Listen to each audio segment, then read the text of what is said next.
1971న India Pakistan war జరిగింది. అసలు ఆ వార్ ఎందుకు జరిగింది అనే విషయాన్ని తెలుసుకుందాం. పాకిస్తాన్ అప్పట్లో 2 భాగాలుగా ఉండేది. ఒకటి పశ్చిమ పాకిస్తాన్ అంటే ఇప్పటి పాకిస్తాన్, రెండోది తూర్పు పాకిస్తాన్ అంటే ఇప్పటి బంగ్లాదేశ్. తూర్పు పాకిస్తాన్ ప్రజలు బెంగాలీలు. వారు తమకు రాజకీయ, భాష మరియు ఆర్థిక హక్కులు లేవని భావించారు. 1970లో ఎన్నికలు జరిగాయి. ఇందులో తూర్పు పాకిస్తాన్ నాయకుడు షేక్ ముజీబుర్ రెహమాన్ అధికారం గెలుచుకున్నాడు. కానీ పాకిస్తాన్ సైనిక ప్రభుత్వం అధికారాన్ని అప్పగించలేదు.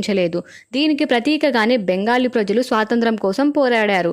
మార్చి 25, 1971న పాకిస్తాన్ సైన్యం ఆపరేషన్ సర్చ్ లైట్ని ప్రారంభించింది.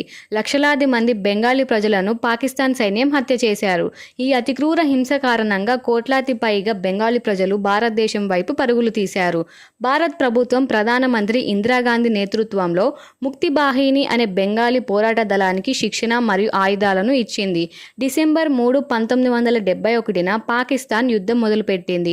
Pakistan air force Bharat air force పైన దాడులు చేసింది. మన భారత్ సైన్యం తిరిగి దాడులు ఎలా చేసింది, బంగ్లాదేశ్కి స్వాతంత్రం ఎప్పుడు వచ్చింది అనే విషయాన్ని మనం పార్ట్ 2లో తెలుసుకుందాం. ఇలాంటి మరిన్ని వీడియోస్ కోసం సబ్స్క్రైబ్ చేసుకోండి.